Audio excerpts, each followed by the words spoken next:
Kiếp trước tôi và bạn thân cùng mang thai. Cô ấy tặng tôi một viên ngọc chuyển vận, tôi rất cảm động, ngày nào cũng đeo.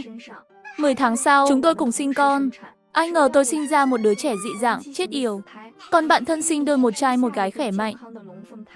Mẹ chồng cho rằng tôi khóc chết con, đốt lửa thiêu sống tôi.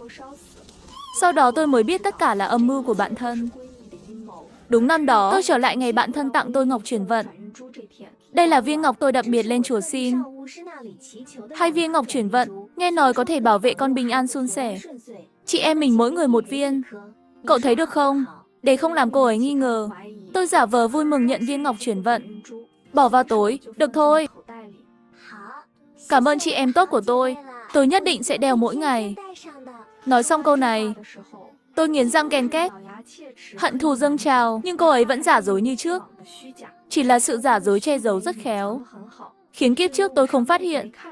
Tôi cố nén hận thù trong lòng. Tiếp tục chuyện dở dang vừa rồi. Cô ấy không nhận ra điểm khác lạ của tôi, vẫn giả tạo cười gượng. Mọi người đều là chị em tốt, cậu còn khách sáo gì? Tôi cũng gật đầu tán đồng. Cô ấy nghĩ chuyện này, ổn rồi thì yên tâm rời đi. Chờ xác nhận cô ấy đã đi, tôi lập tức bắt xe đến vườn thú hoang dã. Tìm con voi cái to nhất, khỏe nhất trong sở thú.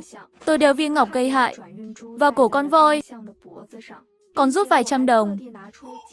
Dặn người chăm, viên ngọc này chưa đủ 10 tháng, nhất định không được tháo, nếu không voi sẽ chết. Người chăm nhận tiền, vui vẻ gật đầu.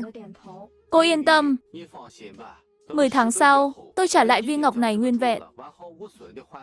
Tôi cười cảm ơn, ra ngoài rồi.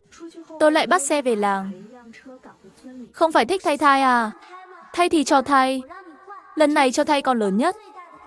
Về đến làng, tôi lại thấy bạn thân đang đi dạo. Tôi cảm thán viên ngọc chuyển vận thật kỳ diệu. Tôi vừa đeo ngọc, cho voi cái mang thai ở sở thú. Bên này bụng bạn thân bắt đầu to nhanh trông thấy. Tin rằng chưa đến 10 tháng, cô ấy sẽ sinh non. Tôi vừa tham gia chuyện phiếm của họ, vừa yên lặng quan sát bạn thân.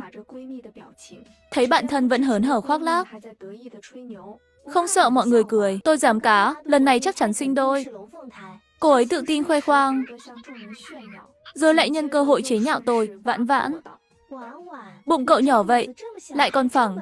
Nhìn vậy chắc, lần này lại là đứa con gái suy dinh dưỡng. Nói rồi, lại ra vẻ làm người tốt. Nói cậu ăn nhiều vào. Cậu không nghe, nhìn xem giờ còn phát triển chậm rồi.